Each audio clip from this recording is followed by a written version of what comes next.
For 16 years, I thought my name was Nikolai Petrov, a Romanian orphan lucky enough to be adopted by an American family. Yesterday, 2 Interpol agents showed up at my apartment with documents that made my blood run cold. My real name is Bastian Kellner, and I'm the missing heir to a Swiss banking empire worth billions. The people who raised me weren't my saviors. They were my kidnappers. The agents sat across from me in my cramped studio apartment above Donovan's hardware store, their badges gleaming under the flickering fluorescent light. Agent Holbrook, a tall man with graying temples, pushed a photograph across my scratched coffee table. "Do you recognize this man?" The photo showed a silver-haired gentleman standing in front of a massive Alpine estate. Something deep in my memory stirred, like a locked door creaking open. "That's your father," Agent Holbrook said. "Friedrich Kellner. He's been searching for you since October 15th, 1987, the day you were kidnapped from a ski resort in Interlaken." My hands wouldn't stop shaking. 28 years of my life had just crumbled into dust. Every beating I took from Randall Petrov, every cruel word from Gretchen, every night I went to bed hungry while they fed their biological son Tanner like a king. It all had a different meaning now. They knew exactly who I was, and they'd been stealing from me the entire time. Agent Reeves, Holbrook's partner, opened a laptop and showed me bank records. "Your trust fund, Mr. Kellner, 95 million Swiss francs, accumulated since your grandfather's death when you were an infant. The Petrovs have been withdrawing $2 million a year through forged documents and shell companies. They've stolen nearly $50 million while keeping you as their prisoner." The room spun. Gretchen Petrov, the woman who made me sleep in a converted storage room above their garage, who told me daily I should be grateful for the scraps they gave me, had been living off my inheritance. Randall, who broke my ribs when I was 12 for asking about my birth parents, who scarred my back with his belt buckle for speaking Romanian in my sleep, had built his entire life on money stolen from the child he was torturing. But how? My voice came out as a whisper. The adoption papers, the story about the Romanian orphanage, everything seemed so real. Holbrook's expression darkened. "Because the person who orchestrated your kidnapping knew exactly how to make it look legitimate. They had inside knowledge of international adoption procedures, Swiss banking law, and your family's security protocols." He paused, letting the weight of his next word settle. "It was your uncle, Heinrich Kellner, your father's own brother." The name hit me like ice water, HK. The initials I'd seen on documents in Randall's hidden safe, the mysterious person Gretchen called when she thought I was asleep, the voice on the phone who asked if the situation was contained when I'd foolishly dialed that Swiss number 3 nights ago. "Heinrich hired the Petrovs," Reeves explained, pulling up more documents. "They weren't random criminals. Gretchen worked as a nanny in Switzerland in the 1980s. She knew the routines of wealthy families. Randall had connections to document forgers. Heinrich paid them to take you during a family ski trip, make it look like you died in an avalanche, and raise you in America under a false identity." "Why?" The question tore out of me. "Why would my own uncle do this?" Holbrook showed me another document, this one in German with an English translation. "Swiss inheritance law. If you died before age 30, your share of the Kellner banking empire would revert to the closest living relative. Heinrich. But he couldn't just kill a 2-year-old. Too suspicious. So he played a longer game. Keep you hidden, broken, and then arrange an accident right before your 30th birthday. Make it look like the troubled Romanian orphan couldn't handle life anymore. My 30th birthday was in 6 months. 6 months from now, I was supposed to die, and Heinrich Kellner would inherit everything. The Petrovs had already been setting the stage, telling everyone in town about my depression, my adjustment issues, how concerned they were about my mental state. "Your father never believed you were dead," Agent Holbrook said, his voice softer now. "Friedrich Kellner spent 26 years and millions of dollars searching for you. He hired private investigators, consulted psychics, followed every lead no matter how impossible. The Swiss authorities declared you legally dead after 7 years. Your uncle Heinrich urged him to move on, to accept the loss, but Friedrich never signed the death certificate. He knew, somehow, that you were alive. I thought about all those years when I'd wondered why my adoptive parents hated me so much, why nothing I did was ever good enough, why they beat me for asking innocent questions about my past, why they flew into panic when I tried to get a passport. It was never about me being a bad kid or a burden. It was about keeping their prisoner under control until payday. "We're here to take you home," Agent Reeves said. "Your real home. Your father is waiting in Zurich. The Petrovs are being arrested as we speak. Heinrich was taken into custody an hour ago trying to board a flight to Brazil. It's over, Bastian. You're free." Bastian. My real name felt foreign on my tongue, yet somehow it fit better than Nikolai ever had.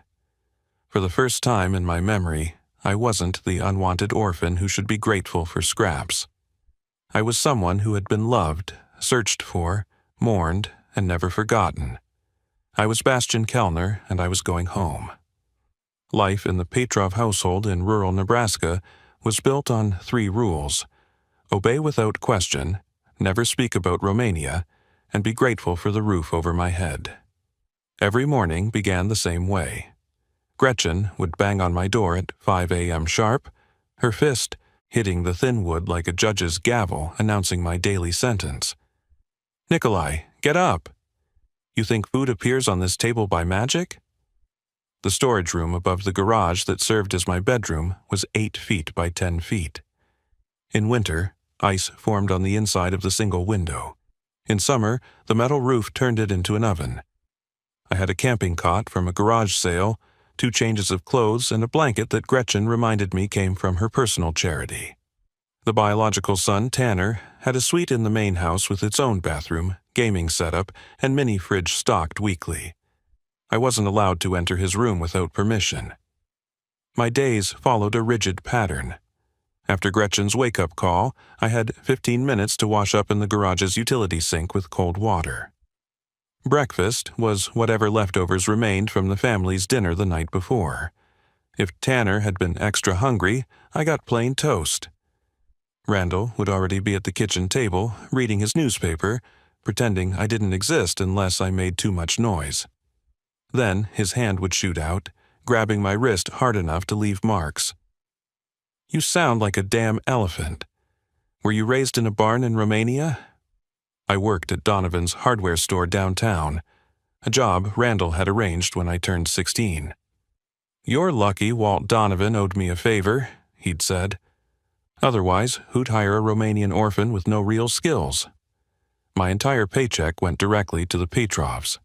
They'd set it up with Mr. Donovan so the money never even touched my hands. Room and board, Gretchen called it, though the room was a glorified closet and the board was their scraps. Mr. Donovan was a kind man who seemed to sense something was wrong. He'd often buy me lunch, claiming he'd ordered too much, or slip me a 20, saying I'd earned a bonus for good work. "You're a smart kid, Nikolai," he'd tell me. "You could go to college, make something of yourself."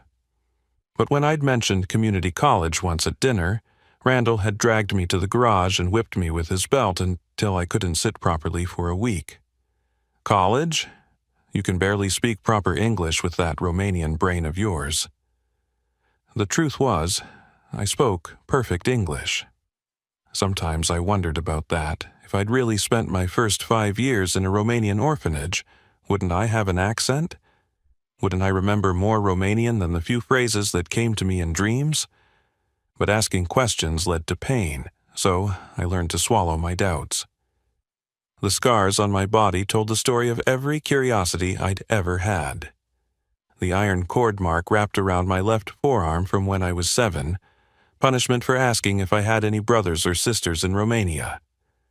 The circular burns on my shoulder from Gretchen's cigarettes when I was 10, her response to finding me looking at a library book about Eastern Europe.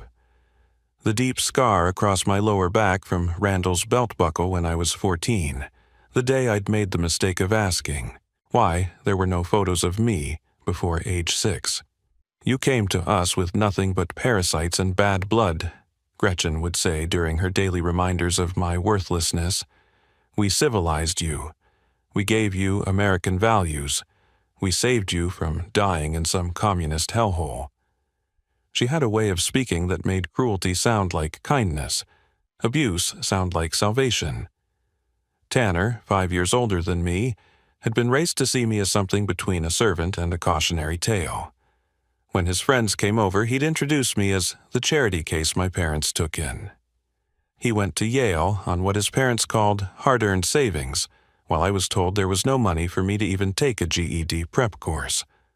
I watched him drive off in his BMW while I walked 3 miles to work every day, even in Nebraska winters when the wind chill hit 20 below. The isolation was perhaps worse than the physical abuse.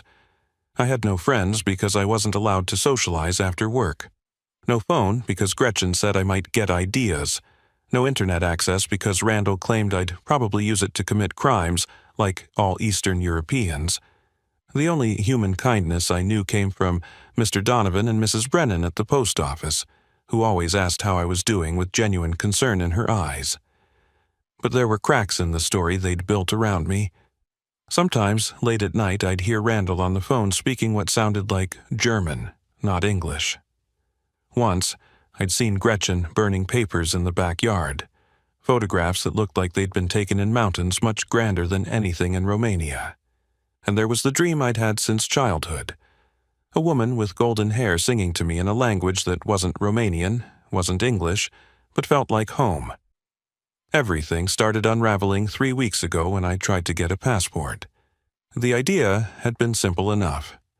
Mr. Donovan's niece was getting married in Canada, and he'd offered to take me along as his assistant for a furniture expo in Toronto afterward. "You could use a vacation, Nicolay," he'd said. "When's the last time you left Nebraska?" The answer was never, but I didn't tell him that. Mrs. Brennan at the post office had helped me with the application. She was a meticulous woman who'd worked federal documentation for 30 years. As she reviewed my papers, her forehead creased with concern. "These adoption documents, Nicolay. Something's off about the seal. And this orphanage name, I've never seen Romanian institutional names formatted like this." She looked up at me over her reading glasses. "Let me make some calls. I have a friend at the State Department who specializes in Eastern European documentation." That night, Randall's hand was around my throat before I even heard him enter my room. His face was purple with rage, veins bulging in his temple. "What did you tell them at the post office?" His breath reeked of whiskey and fear. "What exactly did you say?" "Nothing. I just wanted a passport," I gasped, clawing at his fingers. "Mr. Donovan invited me to Toronto." He threw me against the wall so hard that the drywall cracked. "You don't need to go anywhere. Your place is here. You call that woman tomorrow and tell her you changed your mind." He leaned in close, his voice dropping to a whisper that was somehow more terrifying than his shouting. "If you don't, I'll make you wish you'd died in that Romanian orphanage." But Mrs. Brennan had already started her investigation. Unknown to any of us, she'd discovered that the orphanage listed on my adoption papers, Sunshine Children's Home in Bucharest, had been closed by the Romanian government 5 years before my supposed adoption. The official seal was a forgery, albeit a good one. The adoption agency that had supposedly handled my case never existed. She'd contacted the FBI's fraud division. The beatings got worse after that night. Gretchen started locking me in my room from the outside after dinner. They took my ancient flip phone, claiming I was getting ideas above my station. Randall installed a padlock on the garage's exterior door. I became a prisoner in everything but name. During this time, Agent Holbrook from Interpol had begun connecting dots nobody had thought to connect before. Mrs. Brennan's report had triggered a facial recognition search through missing persons databases. My driver's license photo, taken just 2 years ago, matched with age progression software to a case from 1987.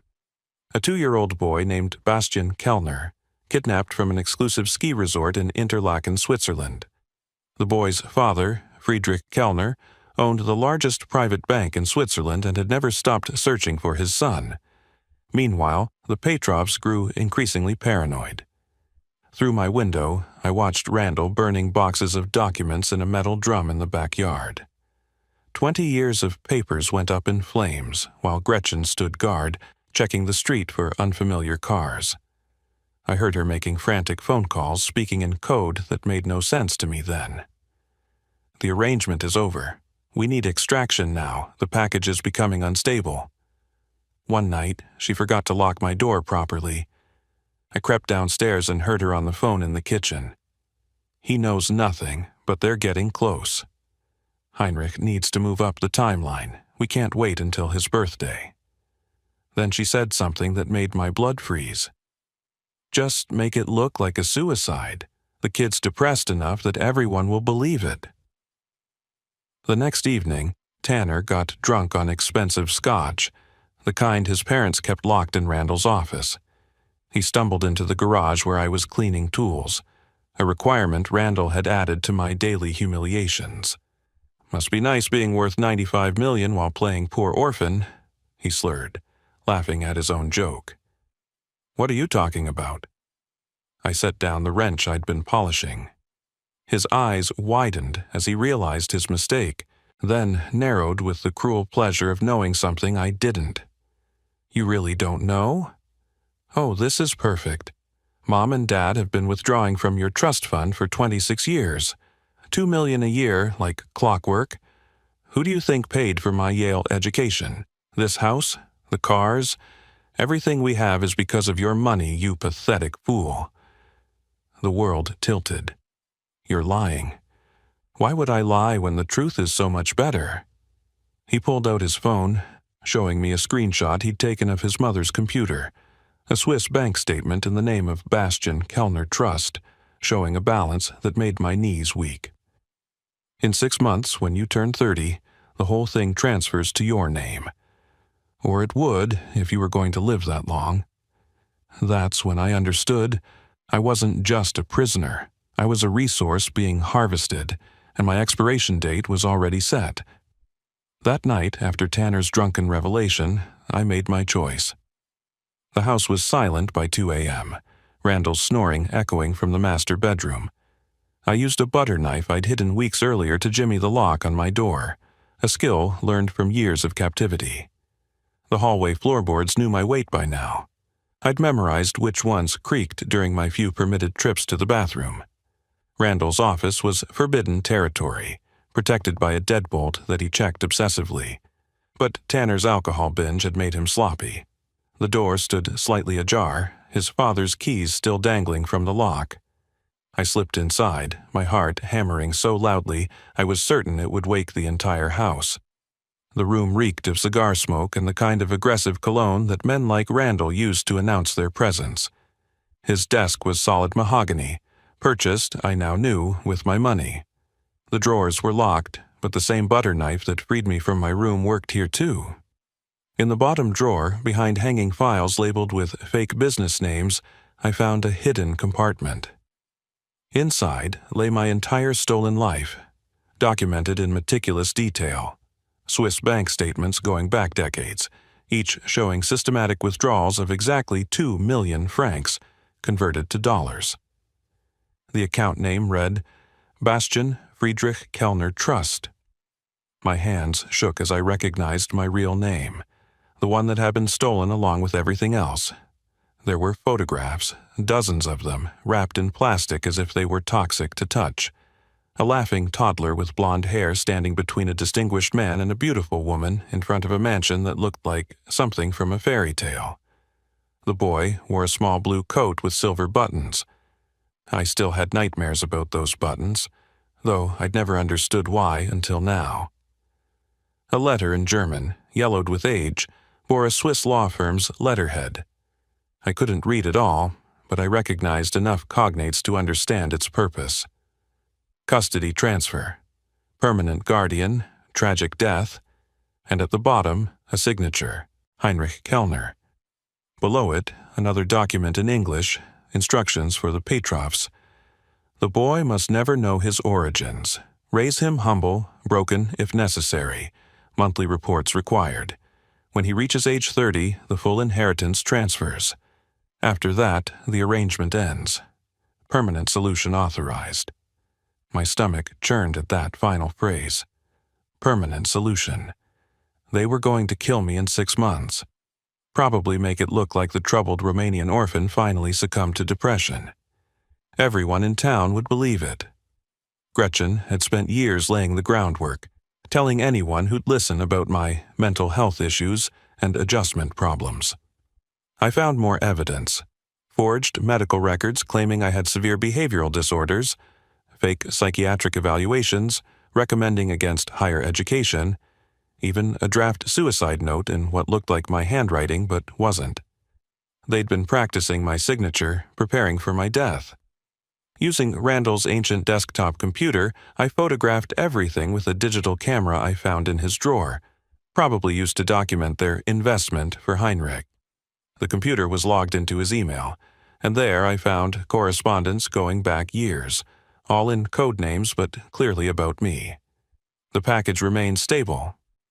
Monthly withdrawal confirmed. Timeline proceeding as planned. One email from just a week ago made my decision for me. Local post office employee is asking questions. May need to accelerate timeline. Advise immediate action. I couldn't take the physical documents, they'd notice immediately, but I found a USB drive and copied everything I could from his computer. Emails, bank records, scanned documents, even a video file labeled BK 1987. I didn't watch it then, but I knew what it had to be. Evidence of my kidnapping. Something possessed me to dial the most recent Swiss number in Randall's phone history. It rang twice before a woman answered in German, then switched to accented English. Mr. Petrov, is the situation contained? Heinrich is concerned about the recent inquiries. I hung up without speaking, my entire body trembling. Heinrich Kellner, HK, my father's brother. My own uncle had orchestrated everything. I crept back to my room, replaced everything exactly as I'd found it, then waited until 4 a.m. The house was at its deepest silence when I climbed out my window using the oak tree I'd memorized branch by branch over 16 years. I ran through the Nebraska darkness to Mrs. Brennan's house 6 blocks away, my feet remembering every crack in the sidewalk from my walks to work. Her porch light turned on before I could knock. She opened the door in her robe, looking unsurprised. Nikolai, or whoever you are, I've been expecting you. There are 2 federal agents from Interpol who've been asking about you. They're staying at the Marriott downtown. I already called them. She handed me her phone. They're on their way. The next morning arrived with surgical precision. From Mrs. Brennan's living room window, I watched 40 federal agents surround the Petrov house at exactly 6 a.m. Agent Holbrook had insisted I stay inside, but I needed to see this. I needed to watch my prison crumble. Randall burst through the front door in his underwear, trying to run for his truck. An FBI agent tackled him into the gravel driveway, his face grinding into the stones he'd made me spread by hand every summer. Gretchen emerged screaming, wrapped in a silk robe bought with my inheritance. "You can't prove anything. We adopted him legally. We have papers." "Forged papers?" Agent Holbrook's voice carried across the yard through a megaphone. "Gretchen and Randall Petrov, you're under arrest for kidnapping, fraud, conspiracy, and attempted murder." Tanner tried to escape through the back door but ran straight into a wall of agents. The look of shock on his face when they cuffed him almost made 26 years of abuse worth it. Almost. By noon, I was sitting in a federal building in Omaha, watching Agent Holbrook and Agent Reeves lay out the case that would destroy the people who'd destroyed my childhood. The evidence was overwhelming. The Petrovs had been sloppy in their greed, keeping records they should have burned, leaving digital footprints they thought no one would follow. "Your DNA results came back an hour ago," Agent Reeves said, sliding a paper across the conference table. 99.97% match to Friedrich Kellner. You are definitely his son. But the real shock came when Gretchen broke during interrogation. I watched through one-way glass as Agent Holbrook played the video I'd found on Randall's computer. It showed security footage from the Interlaken ski resort, October 15, 1987. A young Gretchen in a nanny's uniform walking away with a small boy while chaos erupted behind them. An avalanche warning had sent everyone scrambling. In the confusion, no one noticed one child leaving with the wrong adult. "You want immunity?" Gretchen snarled at the agents. "I'll give you something better than immunity. I'll give you the man who planned everything." She leaned forward, her facade finally cracking. Heinrich Kellner, the boy's uncle. He approached us in 1986 when I was working for a Swiss family. He knew Randall from his military connections, knew we could disappear a child and make it look legitimate. The agents exchanged glances.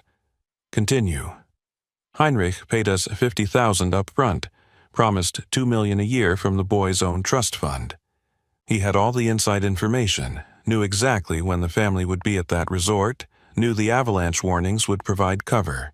He even arranged the forged adoption papers through his connections in Eastern Europe. The Romanian orphan story was his idea. Who would question it?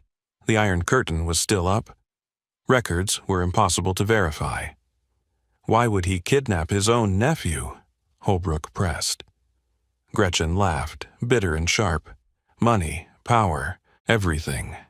If Bastian died or disappeared, Heinrich would inherit the entire Kellner banking empire.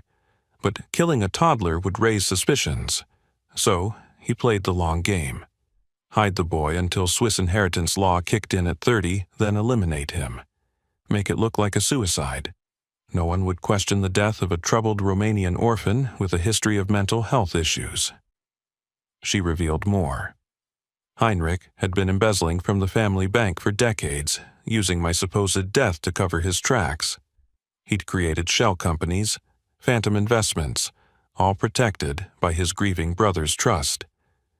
Friedrich had been so broken by my loss that he'd given Heinrich complete control of operations.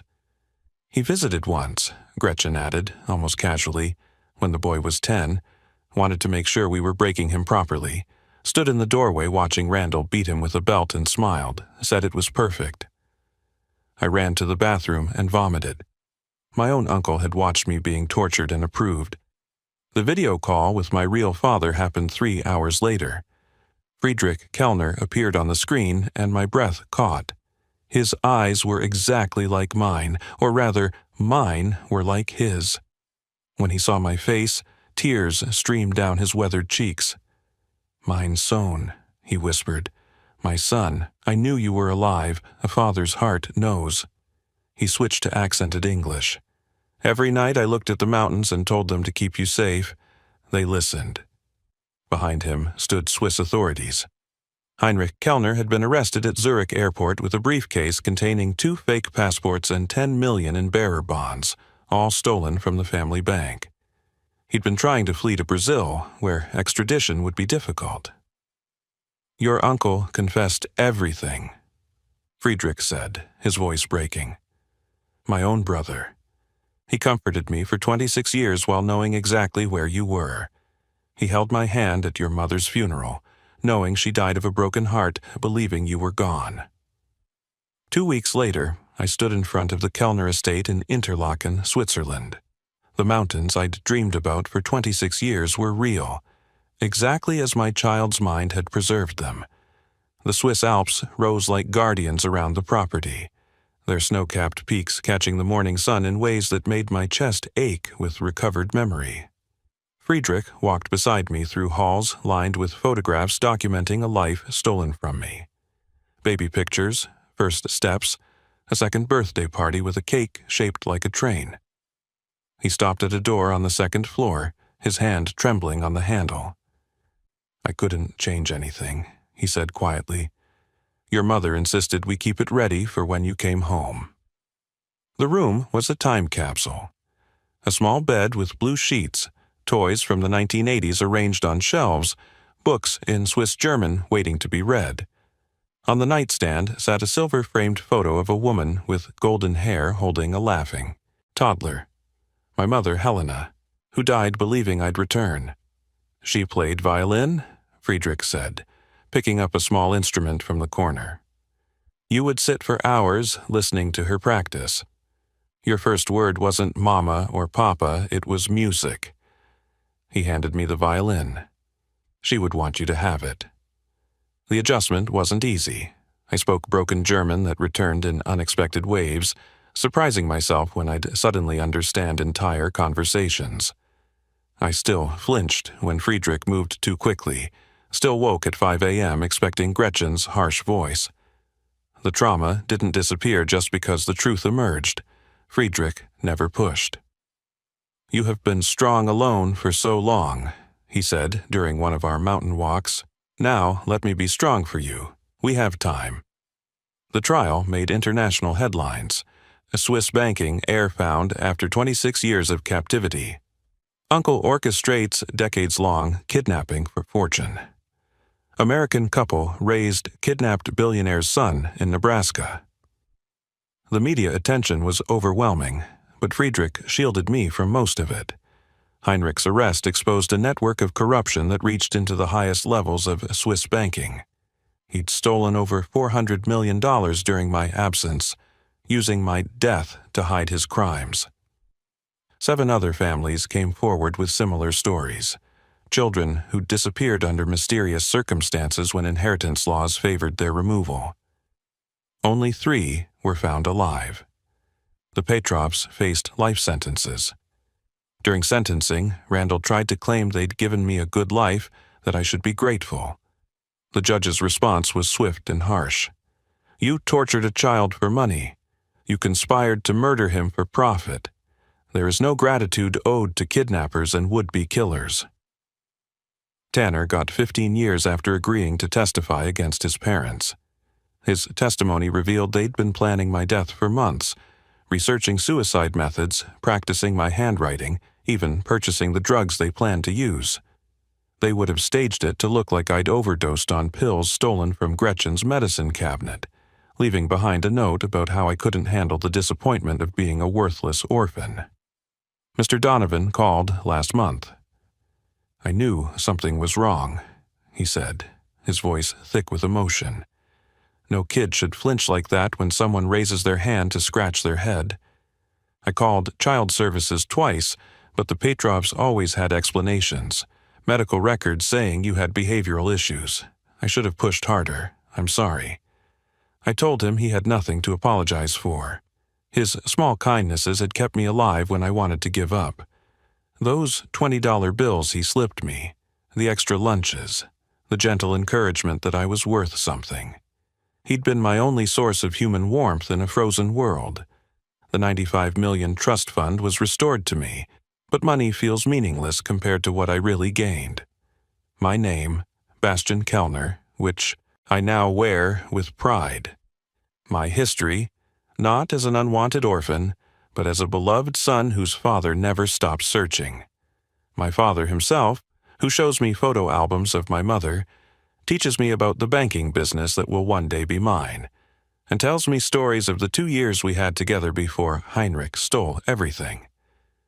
I'm in therapy now, learning to distinguish between discipline and abuse, between love and control. Dr. Hoffman, a trauma specialist in Zurich, helps me understand that surviving doesn't mean forgetting. You kept yourself intact despite everything, she says. That's not just survival, that's triumph. Yesterday, I legally changed my name back to Bastian Friedrich Kellner. The judge asked if I was certain, given that Nikolai Petrov had been my identity for so long. But Nikolai was never real. He was a prison built from lies, a fiction designed to hide a theft. Bastian was the boy who was loved, searched for, and never forgotten even when he forgot himself. The investigation continues. More arrests, more revelations, more families finding stolen children or learning their fate. Heinrich will die in prison. His empire of lies finally collapsed. The Petrovs lost everything. Their house seized as proceeds of crime. Their reputations destroyed. Their freedom gone. But I don't think about them much anymore. I'm too busy learning to live. Friedrich and I take morning walks through the mountains, and he teaches me about the family business, about integrity in banking, about using wealth to help rather than harm. Next month, I start university in Zurich, studying economics and literature, making up for the education that was stolen from me. Sometimes I stand on the balcony of what's now my home, looking at the same mountains that watched over my childhood dreams, and I marvel at the journey. 26 years of captivity taught me that survival isn't living, but now I know the difference. The Petrovs tried to break me into nothing. Heinrich tried to erase me from existence. They all failed. I survived them all, and this isn't the end of my story. It's the beginning. If this story moved you, if you believe in the power of truth and justice, take a moment to share it with someone who needs to hear that survival is possible. Like this video if it touched your heart. Comment below with your thoughts, because every voice matters in breaking the silence around family trauma and abuse. And subscribe to this channel for more stories of human resilience. Stories that remind us that no matter how dark the path, there's always a way back to the light. Remember, someone out there might be trapped in their own version of this nightmare. Your share could be the spark that leads them to freedom. Thank you for listening to my truth.